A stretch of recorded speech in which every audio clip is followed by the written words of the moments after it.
Wow, finally it's working. Hey guys, this is KJ, and today I'll be talking about my KCON 2014 experience. So the first time I ever heard about KCON was probably back when it first started in 2012. That year and the year after, they always held KCON during the weekend, like when school was already started for me, so I couldn't go any of those 2 years. But this year I was actually able to go because school hasn't started yet, and it was just perfect timing, and Girls' Generation was there too, so another reason for me to go. So the fact that it was my first KCON, it was just like, or I didn't know what to expect actually. So like when we got there, it was really packed. Like we ended up waiting in line just to get our wristbands for an hour, which doesn't sound too long if you think about it, but being there, it was like, it felt really long just because sometimes the line wouldn't move at all, and then there were times where the line moved like really far. But yeah, it was just like a really long wait. So once we got our wristbands and whatnot, we just immediately hit the food market because we were hungry as hell, and we heard like there'd be like hella food over there. So yeah, there was really a lot of food, and the majority of my money went to buying food. Like I rarely spent any of my money on merchandise itself. So yeah, it just shows my priorities. So yeah, for the first day, for the most part, all me and my friends did was we ate, we just walked around. We went to like 1 or 2 panels the first day, and watched performances on the outside stage, and that's pretty much like how the first day went. Also, I know there were K-pop. There were people. How do I say it? So there were K-pop MV reactors there. There we go. That's how you say it. So yeah, some of the reactors were there. I know. Tumin Jinkong. Forget it. Just say Courtney and Jasmine. Courtney and Jasmine were there. Dylan was there. Dre. Patrick. I know K Spazzing was there too. K-pop Derps and Mr. Popo. So yeah, I actually met some of them. They're really. Oh my god. Like Dylan's really tall in person. Like really tall in person. Courtney and Jasmine were chill. Same with Dre. Patrick was really nice. And yeah, it's just weird. They're not like A-list celebrities, but just the fact that they're pretty famous on YouTube in the K-pop community is just like, they have that aura about them. It's just like, oh my god, I really want to take a picture with you, but I'm nervous. And yeah, it's just like one of those. Pretty much the first day just consisted of walking around, watching performances, going to a few panels, taking pictures with a few K-pop MV reactors, and eating a lot of food. Did I say that already? Well, I stress that a lot, eating a lot of food, because food's good, and that food was good. So that was pretty much how my first day went. So day 2 comes along in the morning. So we don't have to actually check it anymore, like we just walk in as long as we have our wristbands. Invisible wristband. For me, the second day was really nice. Like, even though it felt hotter than the day before, like it was just, oh my god, there's so many amazing things that happened. So I actually won this giveaway for Danny from LA, and the people who won the giveaway, they were allowed to sit pretty much like right in front of the stage where they shoot DFLA. So that was really cool. So basically it's like the stage is like right here, and my seats along with like a few other winners of the giveaway, they were like literally like right here.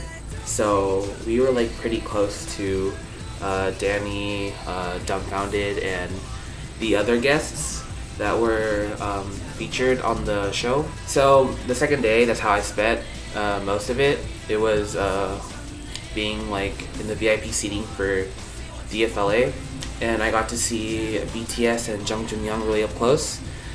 It was crazy. Like, I don't know, there's something weird about seeing celebrities. Like, you just feel this sort of way. And like the minute they brought out BTS and Jung Junyoung, like I just felt like all these emotions. Like, I'm not a huge BTS fan yet. I'm slowly getting into them. So it was just really like, oh, like the feels. Like just seeing them that close to you, it's like, it's surreal. I'm just sad because I wasn't able to go to the K-pop reactor panel, which had Courtney, Jasmine, Dre, Dylan, and Patrick. And I really wish I got to go see them. And plus, it's really cold in those tents, so that would have been nice too. But yeah, it was just pretty much like the first day. After the whole Danny from LA thing, the same thing, like the eating, the getting drinks, all that kind of stuff, like walking around. It was just like, it's the same old, but it was still, like, you could still find things to occupy yourself, so that's really nice. Once the concert came around, I was pretty excited, even though I had P5 seating, which was like in the very back, you know, like it's pretty far. So who performed that night? BTS, Jung Junyoung, Spica, CN Blue, and my girls Generation. They're all amazing live. So the end of the concert comes around with Girls' Generation, and I'm really happy they performed last because, you know, my ultimate bias group, they should perform last, you know what I'm saying? And I've been following them since '09 and I've never watched them perform live, so this was amazing. I mean, even though they only performed like 5 songs, it was like just the best, I want to say 10 minutes of my life, more or less. So they performed, they started off with Mr.Mr. Oh my god. Sorry. So yeah, they performed with Mr.Mr. first, and what came after? Hoot was next, which was really surprising. Like, I'm surprised they performed Hoot and not The Boys, the English version. Just because, like, they debuted in the US with The Boys, and you'd think that they performed that song, but they didn't, which is really surprising. After Hoot, they actually sang a cappella of Into the New World. So I was telling my friend that I would literally die if they sang that song. Like, it didn't, whether it was like actually performing it or just like a cappella, like I would die. And that day I died. It was amazing. It was their 7th anniversary, so it was like a little present to all us so-ons. So yeah, it was really nice. After that, I think it was Genie. I can't remember the order exactly, but it was either Genie or Mr. Taxi. Either way, like both of those. Oh my god, especially Genie. Oh my god.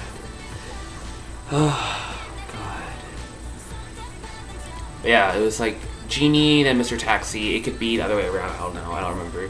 But those two were amazing. And then they finally ended off with G, which my voice was already gone by that time. Like, I couldn't scream as loud, I couldn't fan chant as loud. It was just like, all I could do was like wave my light stick like furiously, because I was so excited that they performed that song, because that's how I got into them. And it was just a really good performance by Girls' Generation. And yeah, the concert ended and then went home.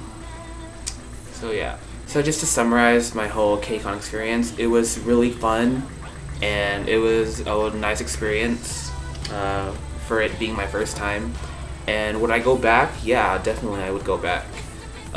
Even if I probably didn't know any of the artists that were singing, I would go ahead and go back.